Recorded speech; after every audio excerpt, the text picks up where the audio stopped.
ये है कि इस क्षेत्र में जब पीछे आम आदमी पार्टी से पार्षद थे, कौन थे मैंने सुना इस इलाके में, जो भी कोई थे, तो यहाँ के अवाम का कहना है कि बुरी तरह से लूटपाट हो रही थी, लैंकर के नाम पे पैसा उगाई किया जा रहा था। ये कौन साहब थे और क्या मैटर था, बताएं थोड़ा सा। आम आदमी पार्टी से पार्षद थे और फिर आम आदमी पार्टी का सपोर्ट। जी देखिए, मैं आपके चैनल के माध्यम से बताना चाहता हूँ कि 2017 में यहाँ से निगम पार्षद आम आदमी की रही थी शाहिस्ता जी, लेकिन उन्होंने जीतने के बाद ना तो साफ़ सफाई पर ध्यान दिया न विकास पर दिया।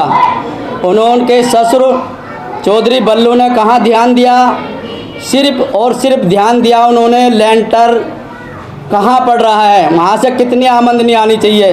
यहाँ की जनता उनसे बहुत परेशान है। कोई घर एक भी ऐसा नहीं बचा जिसने अपना एक छोटा सा भी कमरा बनाया उस पर 25, 30, 50 हज़ार रुपये ना लिए हों। इसीलिए यहाँ की जनता उनसे परेशान है और अब नहीं चाहती वो जनता अब हम 5 साल तो लुटे फिटे, आगे ना लुटे पिटें। इसलिए हम केजरीवाल सरकार को, आमिर मलिक को वोट देंगे। वो नया आदमी है, इसलिए वो अच्छा काम करेगा और इंशाअल्लाह मैं जनता को उम्मीद दिलाना चाहता हूँ, अगर आपने अपना कीमती वोट देकर आमिर मलिक को जिताया तो इंशाअल्लाह वो दिन दूर नहीं कि हम इस उगाई को बिल्कुल बंद कर देंगे और कॉलोनी का विकास कराएंगे। उर्दू मीडियम स्कूल था आपके क्षेत्र में, श्री राम कॉलोनी में, उस पर क्या कहेंगे कि वो बंद कर देगा? देखिए, हमारे यहाँ के निगम पार्षद ने कुछ नहीं कराया और जब कुछ नहीं कराया उन्होंने पाला बदल दिया। पाला इसलिए बदल दिया कि उन्होंने इतनी सारी शिकायतें उनके पास पहुंच गई थी कि उनका टिकट काटने पर मजबूर होना पड़ा केजरीवाल को। उन्होंने पाला बदलकर कांग्रेस में आ गए, अब मेरा दामन साफ हो जाएगा, लेकिन ऐसा दामन साफ नहीं होगा। ये जनता आने वाले समय में उनको जवाब देगी। उर्दू मीडियम का सवाल जो आपने किया है, कल भी एमसीडी में बीजेपी की सरकार थी और जब मैं था 2012 में तब भी बीजेपी की सरकार थी। ना करने के बहाने बहुत हैं। अगर बीजेपी की सरकार है, मुझे काम नहीं करने देती। काम करने वाला आदमी होना चाहिए, किसी की भी सरकार हो, झुकना उस पर आना चाहिए, जनता का काम कराना उस पर आना चाहिए। तो इसीलिए अगर वो चाहते तो उसे उर्दू मीडियम स्कूल को ही टीचर मंगवा कर अपनी सरकार से उसमें टीचर रख कर उर्दू मीडियम स्कूल चलाना चाहिए था। उसमें वे नाकाम रहे। हम इस पर भी उनकी निंदा करते हैं कि उन्होंने 5 साल में कोई पब्लिक का ऐसा काम नहीं किया जो पब्लिक के बीच में जाकर आज वोट मांगे। पब्लिक उनको जवाब देगी। श्री राम कॉलोनी वार्ड की और कौन कौन सी समस्या है जिसको आप हल करा सकते हैं अपने पार्षद के द्वारा?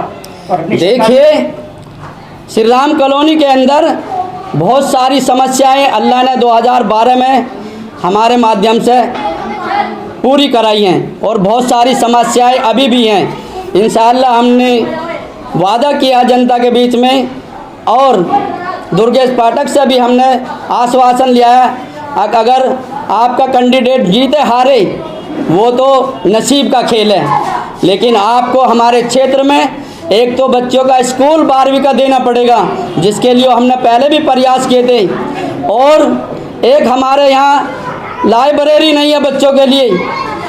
दूसरा, हमारे यहाँ 2-3 रोड ऐसे हैं जो बहुत ही बेकार हैं, उनके आसपास में पानी भरा रहता है। नाले की एक ओपन नाले की उनसे मांग है और इंशाअल्लाह उन्होंने हमसे वादा किया है हम आपके काम को इंशाअल्लाह ज़रूर कराएंगे और मुझे उम्मीद है कि उनकी सरकार है, हम उनसे काम ज़रूर करा लेंगे जनता के। जैसे कि यहाँ पर एक जो क्लिनिक मोहल्ला है वो भी नहीं है, आम आदमी पार्टी की सरकार बनने के बावजूद, उसमें आप क्या कहना चाहते हैं स्वास्थ्य? देखिए, आपका सवाल वाजिब है, लेकिन आने वाले समय में जो भी यहाँ की परेशानियाँ हैं वो हम इंशाअल्लाह दूर करेंगे।